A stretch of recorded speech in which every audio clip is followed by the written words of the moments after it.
Hi guys, welcome to Pakistani family तो reaction. कैसे हैं आप सब। मेरा नाम आजाद है। मेरा नाम यार मालदीव ने भारत से फ्री ट्रेड एग्रीमेंट की मांग ली भीख, पूरी दुनिया में मच गया हड़कंप। मालदीव ने फ्री ट्रीटमेंट की हाँ भीख जी, मांग ली। फ्री क्या ट्रीटमेंट की। बोल रहे हो यार मजाक। मालदीव जो कल इंडिया को क्या कहता था, क्या कहता था, कितना बुरा भला कहा है, सही उसके था मंत्रियों ने क्या कहा है, आज फ्री ट्रेड की भीख मांग रहा भाई। है। देख लो, वॉच करते हैं भाई, आखिर देखते हैं कि भाई साहब मालदीव ने क्या किया है। तो कौन करते स्टार्ट।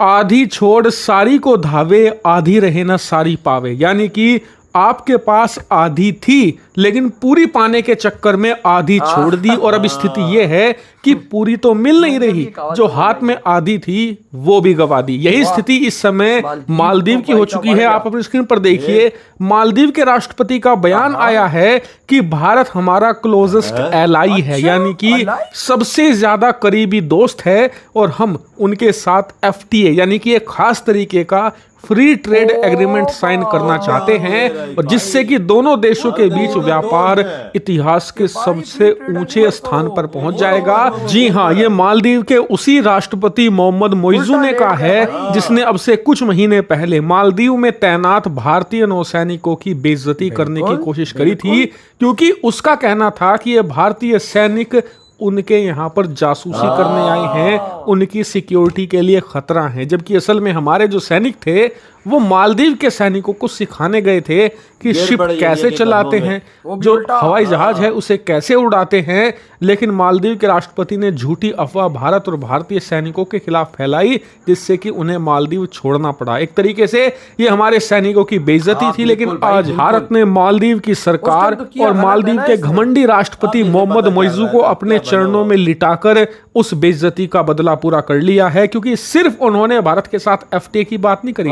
आप अपनी स्क्रीन पर देखिए, भारत द्वारा दिए गए दान में वो डोर्नियर एयरक्राफ्ट जो कि मालदीव की सुरक्षा करने वाले थे, जिन्हें मोहम्मद मोइजू ने उड़ाने से मना कर दिया था कि जी नहीं, हम भारत के दिए हुए जहाज नहीं उड़ाएंगे।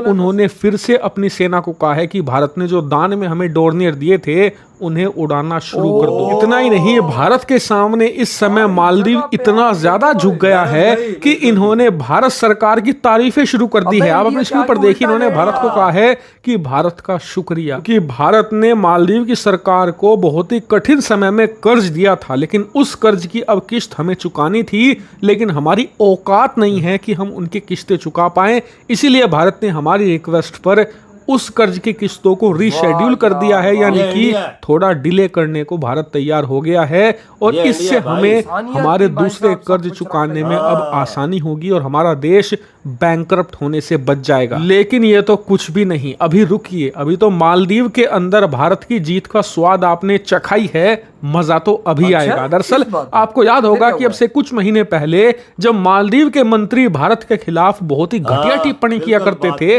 और घमंड इन्हीं के सर पर चढ़कर बोल रहा था, उस समय इन्होंने भारत को क्या क्या नहीं कहा। यह भी कह दिया था कि भारतीय टूरिस्ट ना आए, इससे हम भूखे नहीं मरने वाले। लेकिन स्थिति क्या है, खुद अपनी स्क्रीन पर देखिए।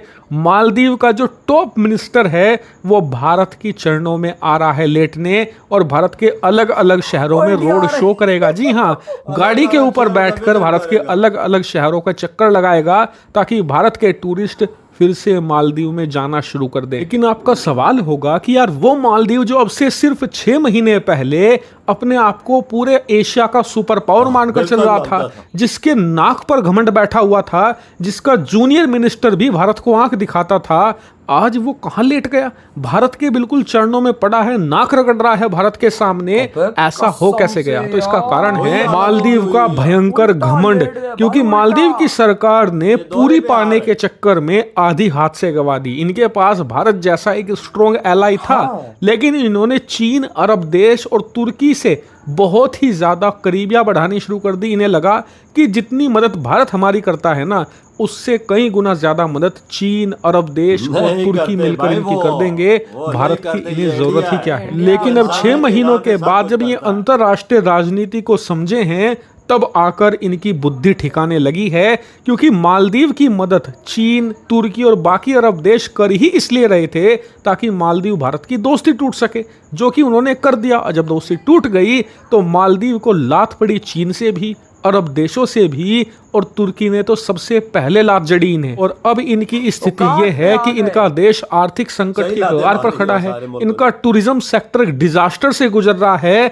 और अब इन्हें जरूरत है भारत की, क्योंकि भारत के बिना ये सरवाइव नहीं कर पाएंगे। भारत के जो टूरिस्ट हैं वो इनकी इकोनॉमी चलाते हैं, भारत सही की बात सरकार है, इनका हाँ। बजट बनाती लाखों है, जाते हैं वरना इंडिया इनकी इतनी औकात नहीं है कर्जों की किस्त भी चुका पाए। लेकिन हाँ, इस बार भारत को सख्ती दिखानी पड़ेगी और अपना डंडा मजबूत करना पड़ेगा, क्योंकि जितने भी भारत के पड़ोसी देश हैं इन्होंने भारत का मजाक बनाकर रख दिया है।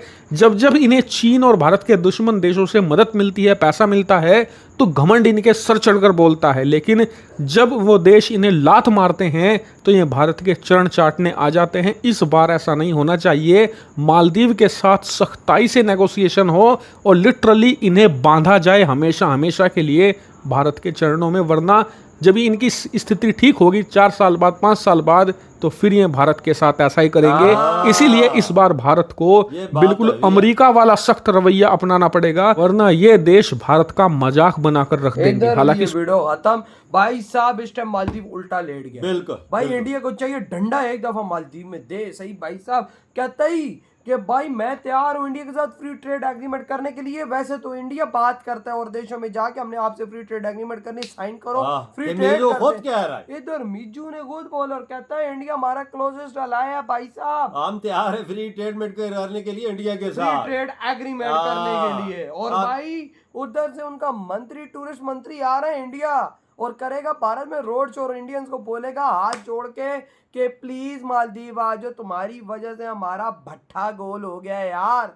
यार कितनी बड़ी अचीवमेंट। इंडिया चुप रहा बिल्कुल। और चुप रहते हुए भी इंडिया ने भाई साहब मालदीव की मार कर रखी है। कहता ही डॉर्नियर एयरक्राफ्ट अपनी आर्मी को कहता है चालू करो। हाँ, जो बोले थे कि ये न चलाओ इंडियन के, उस टाइम पे बोला था इन्हें न चलाओ, उड़ाओ नहीं इन्हें। और आप कह रहे हैं उड़ाओ, उड़ाओ, और कह रहे हैं इंडिया के चरणों में आ गिर रहा है भाई ना। वो भी उल्टा हो कि उल्टा भाई ऊपर से कहते हैं कि आज भारत होता तो भाई हम इस चीज में आज हम बैंक करप्ट हो जाते क्योंकि इंडिया ने हमारी किस्तें माफ की। सालो अब आइए तुम्हें नजर ये जो मंत्री आ रही ना, यही बोलता था ना, खैर इंडिया के विजिटर ना आए, विजिट करने ना आए, घूमने फिरने लोग ना आए, हमें कोई फर्क नहीं पड़ता। लेकिन आज देखो उधर भागता हुआ आ रही इंडिया भाई साहब, रोड शो करेगा और भाई बोलेगा वहां के इंडियंस को कि आओ आओ मालदीव सीधे गए, कैसे गिरे हैं वही तो। पर इंडिया ने डंडा, इन्हें को डंडा देना चाहिए एक दफा सही करके। इन्हें भी पता लग गया आखिर इंडिया भी है, क्यों इन्हें चाइना की तरफ से भी लात पड़ी है सही करके। वो तो तुर्की ने भी लात मारी और इस्लामी मुल्कों ने भी इनको लात मारी सही करके, और तभी आई नहीं इंडिया के कदमों भाई में आप गिरे। इंडिया को कहते हैं अगर मोदी जी हमारा कर्जा माफ ना करता, फिलहाल भाई साहब वो किस्त की अदायगी को आगे ना करते, तो भाई हम लोग बैंकरप्ट हो जाते। ए इंडिया तेरा शुक्रिया। सालों पहले किधर थे यार वजाद, एक बात करूं, इंडिया फिर इंसानियत की खातर इनको माफ कर देता यार, इंसानियत की खातर ये बात माननी पड़ेगी। इंडिया इतना बुरा नहीं है यार वजाद, इंडिया का इतना बड़ा दिल है यार, सही इतना कहा बड़ा भाई साहब, सही कहा। वही ना, देखो ना इंडिया ने कैसे फिर इनको दिखाया कि तुम कैसे हो खुद और भाई हम कैसे हैं। बिल्कुल इंडिया ने प्रूफ किया और आज वो खुद कह रहा है इंडिया से कि भाई साहब हम तैयार हैं। भाई साहब ये वजह असल मसला ऐसा, इस्लामी मुल्क जितनी भी ये पीछे छोरा ने घूमने से बाज नहीं आते ना, बकचौदी तो करते हैं लेकिन भाई खुद वापस इंडिया के पास आएगा। देख ना कैसा तो यार आपकी क्या थॉट है इधर वीडियो तुम करते